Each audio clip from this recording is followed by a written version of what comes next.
literally fell into photography. I grew up wanting to be an actress. My mother said, I am not going to feed you for the rest of your life. You better find something else to do. Well, I love to eat, so that terrified me. I decided that I'd be a writer. So I approached the Michigan Chronicle while I had a corporate job, and I said, I'd love to write for you. So my first article was Governor Blanchard's inaugural on the front page of the Michigan Chronicle. They didn't pay me for it, but they did pay me for 12 photos with a pocket camera. $12 per photo, do the math. When you write an article, pre-interview, writer's block, may not happen, a lot of work. Photos, click, photo comes out, or it doesn't. I decided that was what I wanted to do. I started to do more of it and got better at it. It's 2005. I'm in New Orleans.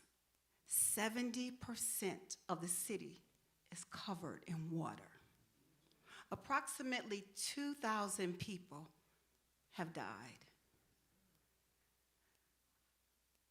I got picked up by 26 Wayne County sheriffs, including Warren Evans, and we went in boats into an officer's home. I'll never forget what I saw. Now, I had just been in New Orleans for the Essence Music Festival, but to see the devastation and to actually document it was probably one of the most painful things that I had ever had to do. We were going to an officer's home who had been helping other people, and this was his first day back to his home. He was excited about seeing his bird, and he was talking about his bird all of the way as we rode in these boats, and I couldn't believe it. I saw a body in a wheelchair, well, remnants of it. So much devastation. All right, so we went to the officer's home, and he raced in. He couldn't wait to see his bird. The water had subsided, but the water line was about up to here. The officer slowly walked into the back. There was a stunned silence because we couldn't hear anything. Sheriff Warren Evans went and started to take the photographs off of the wall for him. You never know the value of a photo until that's all you have left. The officer came back.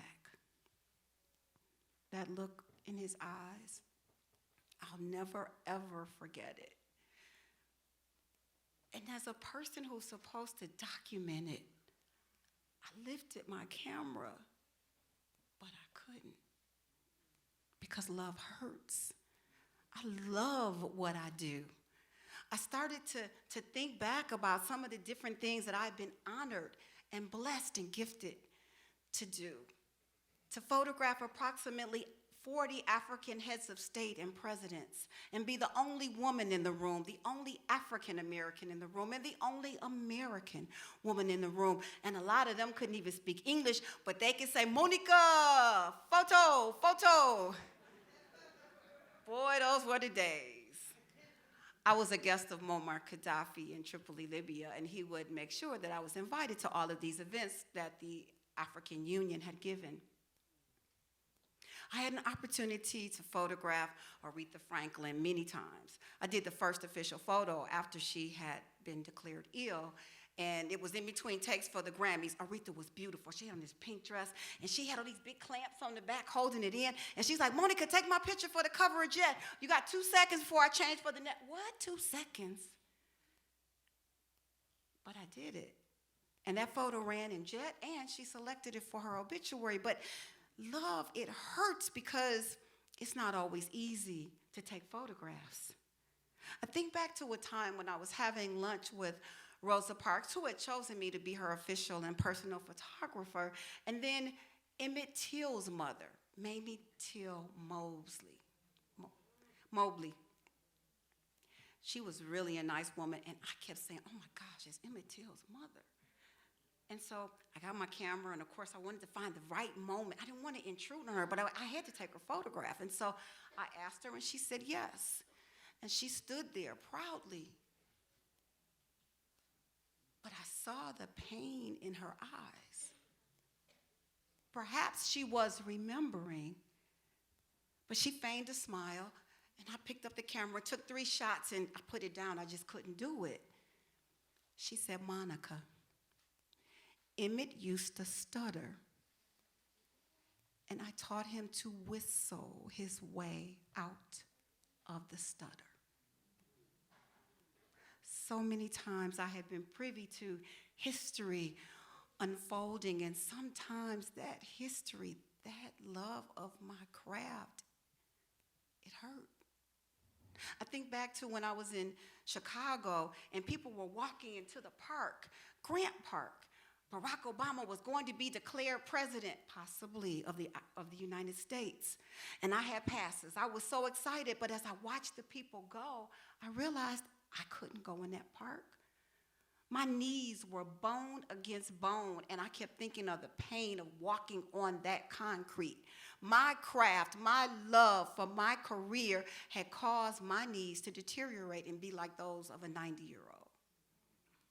I couldn't do it. I watched through the window, and I had passes to be there, could have been there, should have been there, but I had to watch it on the screen at a reception. I changed that. A few months later, I had both knees replaced at the same time. Love hurts. It hurts. Monica, are you going to cover the opening of the Smithsonian Museum? Me? Sure. Okay, you got passes for me. I'm there. This was an agency representative that handles my work internationally. He said, oh, no, we don't have a pass for you, but if you can get a pass, we'll put your photos on the wire. I had just gotten back from D.C., but I'm thinking, okay, this is an opportunity. So I called someone in the congressional office who called someone in the presidential's office, and that person called this person and that person, and everybody. I got a pass the night before, but I'd already booked my flight. I was going. I claimed it. The next day, as I'm getting ready to go, Monica, you have our pass. I'm sorry, what? This must be a joke, right? No, Monica, you have our pass. They sent our pass to you by mistake. No, they sent my pass to mmpdet@aol.com. They didn't think it was your agency. That was my personal. Monica, we have to have that pass. That's the kind of world we live in. We'll pay for your travel. And then we may need you to show up anyway, so that when our photographer is there, she might, the pass is non-transferable. Oh, but it's theirs. But we got to let her in, so you may have to be there to pass the pass over to her. What? Yeah, love, it hurts. Looks really glamorous, but love hurts. So I said, I'm going to go anyway. Got to the desk, and I said, I'm going to let them know that, okay, I photographed Nelson Mandela, the first R-race elections, the bombs that went up. I ran towards a bomb. I photographed Nelson Mandela's 90th birthday party in his home in Kunu. I photographed, oh my gosh, so much. Diane Carroll and Dizzy Gillespie and James Brown and Michael Jackson and Prince and on and on and on and on and on. And I should be able to be here. This is the opening of the Smithsonian Museum, and my whole life has been dedicated to documenting history. I deserve to be here. And the lady said, I'm sorry, ma'am, you don't have a pass. But I realized when she said that, I was on this side of the table. All these other people were out there trying to get to where I was. And there was an opening. Now, I'm not going to tell anybody, but I started out sneaking in places to get my photos. And I was an expert at that.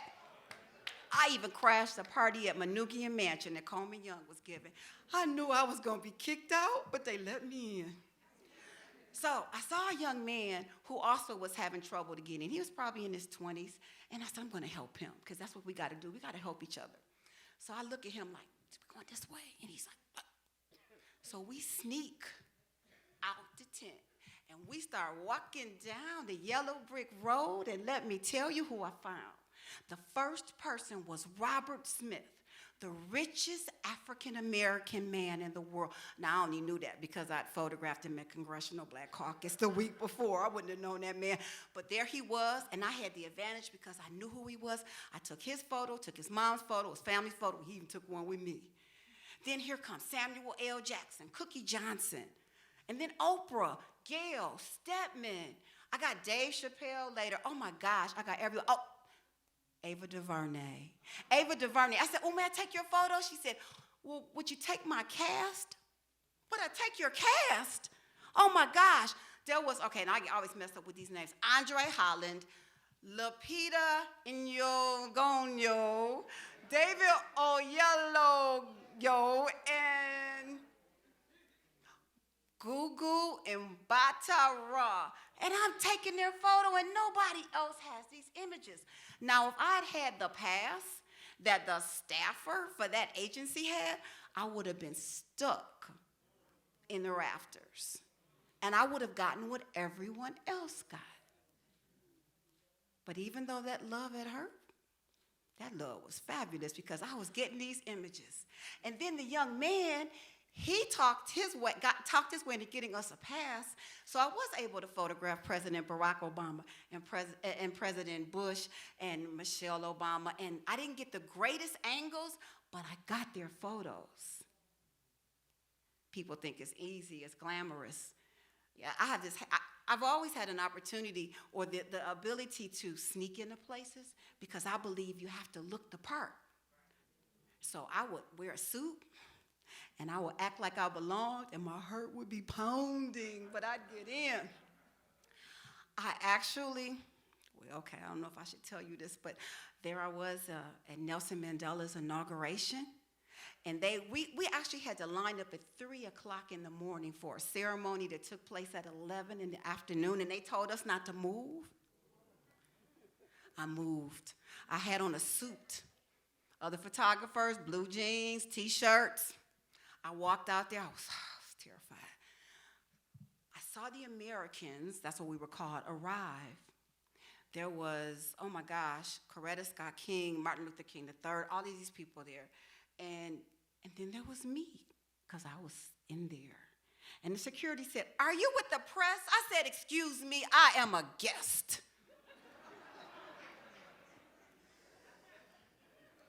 I got photos of everybody. Bishop Tutu was right there when Nelson Mandela became president and raised his hand and took that oath of office. But you know, these things don't come without pain. I started to think about the time that I met Dawn Wells from Gilligan's Island. Y'all remember her? I thought everybody wanted Ginger. I was trying to be sexy. But they wanted the girl next door, Marianne.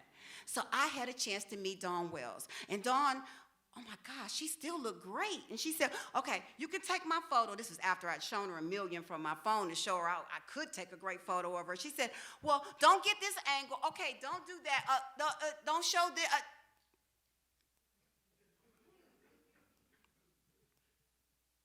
I was afraid to show her the photo because I didn't think I'd live up to how she saw herself, or at least wanted to see herself. You see, loving what you do can still be painful because I have always wanted people to love my images. And when they don't, it hurts. Well, I showed her a little bitty photo in the viewfinder, and she thought it was great, wanted me to fly out to LA to photograph her. No. But I saw her, ran into her again, and I took a photograph of her, and she was in a whole nother space, and she smiled, and that was a photo that I used. The other ones I put away because I was intimidated. I thought she wouldn't like them, and that made me sensitive. The love for my craft has caused me my knees. It has caused me sometimes to be pushed out of the way. I've had foreign security push me in my chest to make sure I can't keep up. I've gone through so many things, but I love it. I love it so much. Wow. I think about Betty Shabazz calling me homegirl. I think about photographing the official image of Minister Farrakhan for the Million Man March. That was one of the biggest honors I've ever had. And then I think about the time that I was shooting for Associated Press. I was the first woman, I think for Michigan, they say maybe the first African-American, first woman, some first. This was 1990. And I had an assignment. I mean, it doesn't matter, because when you love what you do, but you look like me, you don't get all the accolades you should get. That time I ran towards the bomb, they said, that's a Pulitzer Prize winning shot. I'm waiting on the Pulitzer. Nobody told me I had to apply. So I'm at Associated Press, and I'm excited. I've been given the opportunity to photograph the minister.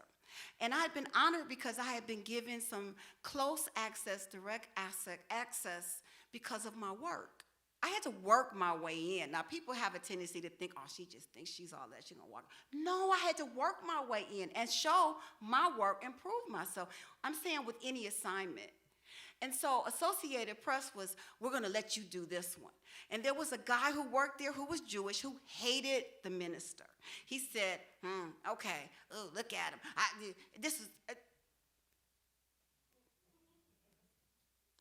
I went to the assignment. He was looking at some other photos that he wanted me to emulate. No. So I went to the assignment. I heard the minister speak for probably 5 or 6 hours. Now, there was a myriad of themes there.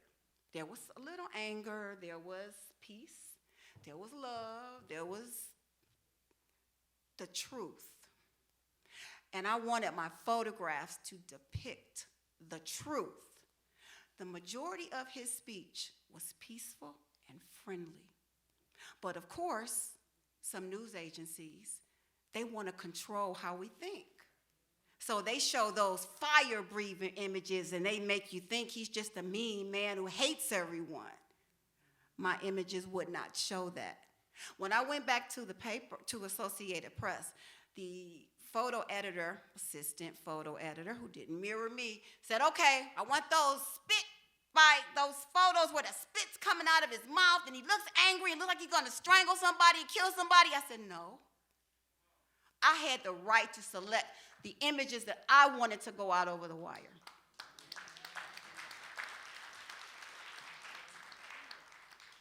That editor, he walked out.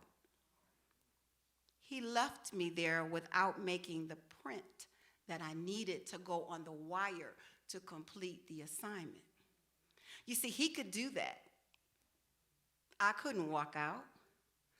But he had left me in a bad place because I didn't know how to make an image. But I stood my ground.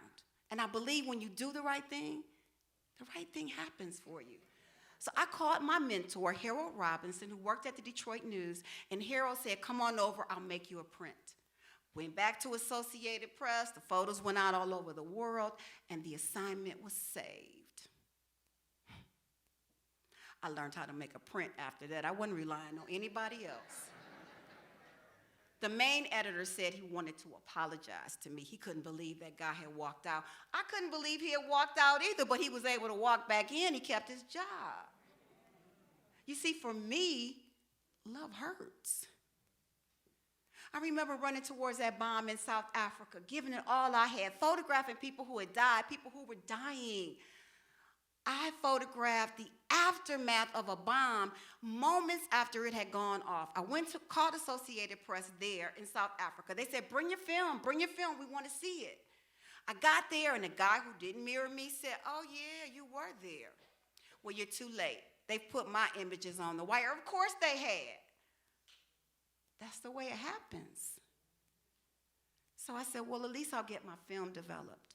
I went upstairs, they developed my film. They instantly pulled some of his photos off the wire. They said I had better angles. And my photos ran all over the world on front pages of newspapers and even the Detroit News here, the whole front page. A woman's face covered in blood. She's wrapped in a towel searching for her child. You see, I risked my life because I wanted to tell the true story of South Africa's emergence. As a child in middle school, I always had a desire to know more about Nelson Mandela and South Africa, and there I was, and I had to tell the true story. I had to. You see, love, it hurts. But oh my gosh, when I think about photographing Eartha Kitt, Lena Horne, Cab Calloway, Muhammad Ali performing Magic for me at his home for 6 hours. Okay, I was taking photos of General Motors delivering a Denali. I wasn't invited, but I was working. I've had some great, wonderful opportunities, but then there have been some that have been so difficult, and I think back to 2015. My late husband, he was painstakingly typing on his laptop. I could see his face ravaged in pain. And I was trying to figure out, what is he doing? He was suffering from stage 4 pancreatic cancer. Baby, what are you doing? He said, hey, Monty, I'm writing Oprah. Oprah needs to know about you. She needs to tell the world that you've had all of these opportunities. It was like something just hit me in the chest. To be loved like that. To be loved by someone who was so unselfish that he was thinking about me as he was withering away. He didn't finish that letter. That letter sits in his computer, unread by Oprah and unread by me. For over 30 years, I've been living life through the lens of a camera, documenting historical events. Some of it has been wonderful, and some of it has been painful. But I would do it over and over and over